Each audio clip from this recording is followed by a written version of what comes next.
Quelles sont les causes profondes de la crise que traverse la Belgique? Est-ce que c'est l'histoire, l'identité, l'opposition entre flamands et wallons? Eh bien, regardons aujourd'hui quelques cartes pour essayer de comprendre.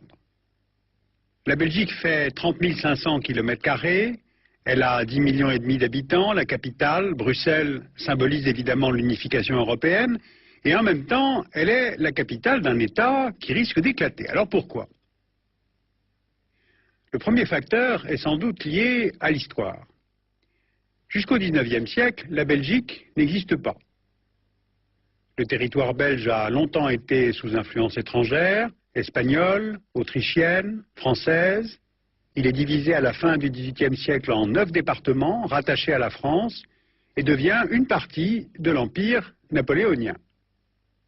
Mais en 1815, lors du congrès de Vienne, les monarchies anglaises, prussiennes, autrichiennes, qui sont enfin victorieuses sur la France, vont redessiner la nouvelle carte de l'Europe, parce que l'idée c'est de former un État tampon face à l'expansion française.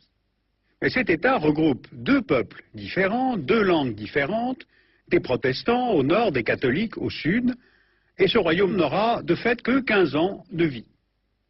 Car francophones et flamands catholiques s'allient et proclament l'indépendance de la Belgique en 1830 au détriment des Pays-Bas, majoritairement protestants. Donc la Belgique voit le jour en 1830. Or dans ce nouvel État belge, les Flamands vont se sentir doublement dominés. D'abord au niveau linguistique. On voit sur cette carte des langues en Europe que la Belgique se trouve exactement sur la ligne de partage entre les langues germaniques et les langues romanes. Et dans la Nouvelle-Belgique, le français s'impose comme la langue officielle du pays, en réaction aux Pays-Bas, directement voisins, et parce que la bourgeoisie économique qui est présente dans les grandes villes du pays est surtout francophone. Ce n'est qu'en 1898 que le flamand est reconnu comme seconde langue officielle. Ensuite, parce que la Wallonie devient l'une des grandes régions industrielles de l'Europe. On voit sur la carte les mines de charbon, l'industrie métallurgique et verrière. Elle tire l'économie belge durant toute la première moitié du XXe siècle, alors que la Flandre est agricole et moins développée. Or, le renversement s'opère à partir des années 1960. Les industries minières de Wallonie commencent à entrer en crise et la Flandre rattrape son retard de développement en pariant sur les secteurs automobiles, chimiques, textiles. La Flandre tire parti de l'essor du commerce maritime, notamment grâce au port d'Anvers, qui est situé à l'embouchure de l'Escaut. Anvers est aujourd'hui le premier port de Belgique, le 3e port à containers d'Europe. Il est relié à un important réseau fluvial et autoroutier belge qui ouvre sur les grandes villes d'Europe de l'Ouest. La Flandre est donc peu à peu très bien intégrée dans la mondialisation et aujourd'hui elle génère à elle seule 80% du commerce extérieur de la Belgique. Elle a en 2005 un taux de chômage de 5,4% et la Wallonie 11,8%.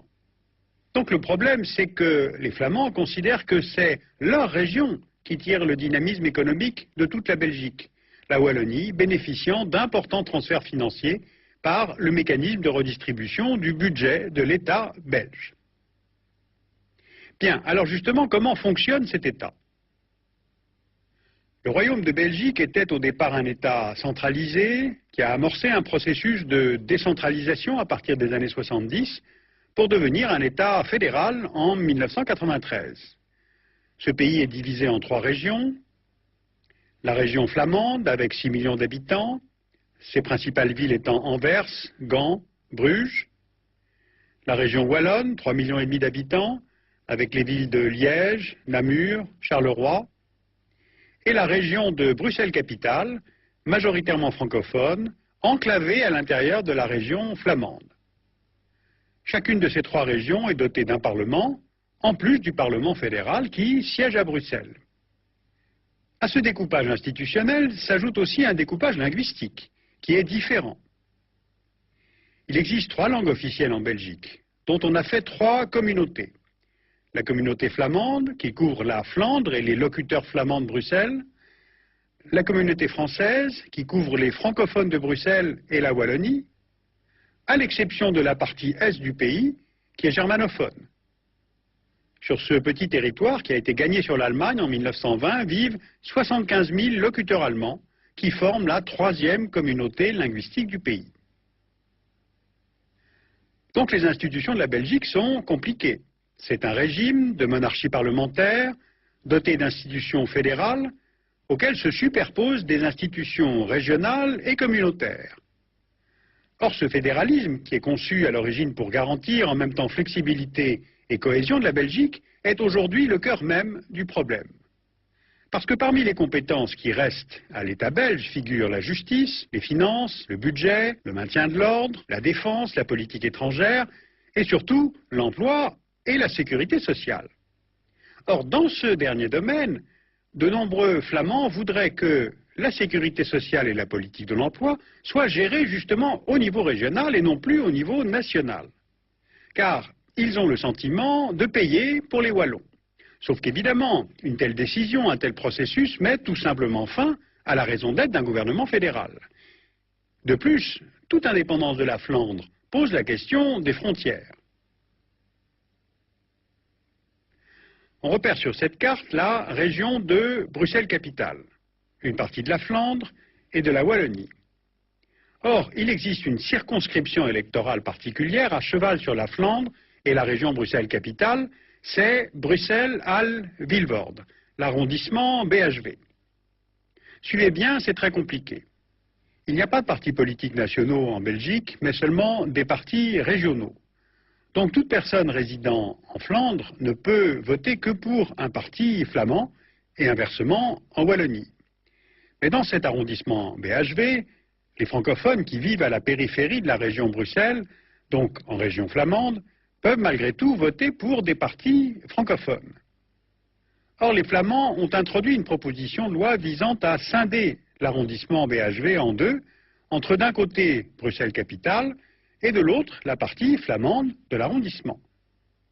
L'objectif étant d'affirmer la souveraineté de la Flandre sur ce territoire. Alors évidemment, les francophones s'y opposent, d'autant qu'ils sont majoritaires dans les communes dites à facilité, que l'on repère ici autour de la région Bruxelles-Capitale.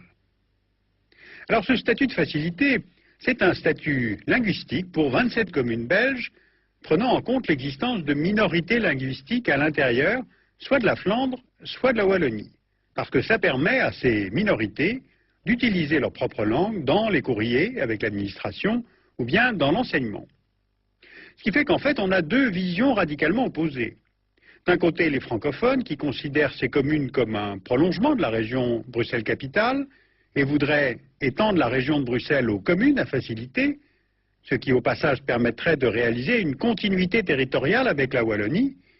Et de l'autre côté, les Flamands qui considèrent que toute personne vivant en territoire flamand doit faire l'effort d'apprendre leur langue. Or, ces communes sont justement en territoire flamand. Alors Bruxelles est donc un vrai casse-tête institutionnel. Elle est donc la capitale de la Belgique, de la communauté française, de la communauté et de la région flamande, de la région Bruxelles-Capitale, et en même temps elle est le siège de la Commission européenne, mais aussi le siège de l'OTAN. Alors la Belgique, en fait, n'est pas un pays bilingue, car à part Bruxelles, chaque région est unilingue.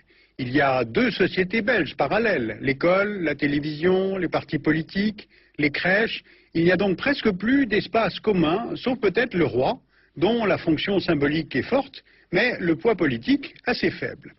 En fait, la majorité des Belges reste attachée à l'unité du pays, et pourtant on assiste comme à un grignotage par l'intérieur, avec une classe politique belge qui attise les tensions entre Wallons et Flamands, et par l'extérieur, car l'Union européenne, au fond, affaiblit la structure de l'État-nation. Voilà donc quelques pistes, quelques clés pour suivre ce dossier complexe, mais il y a tout de même d'autres hypothèses que le divorce en Belgique, et de toute façon, nous n'aurons aucune sortie de crise crédible avant les élections régionales de 2009. Alors sur ce pays complexe, vous pouvez lire de Pierre-Yves Monette, Belgique où vas-tu, chez Marbaga, et aux éditions De Buck, d'une part Voyage au bout de la Belgique, et puis ce très grand, très bon atlas, où près d'un tiers du livre est consacré aux institutions et aux territoires de la Belgique.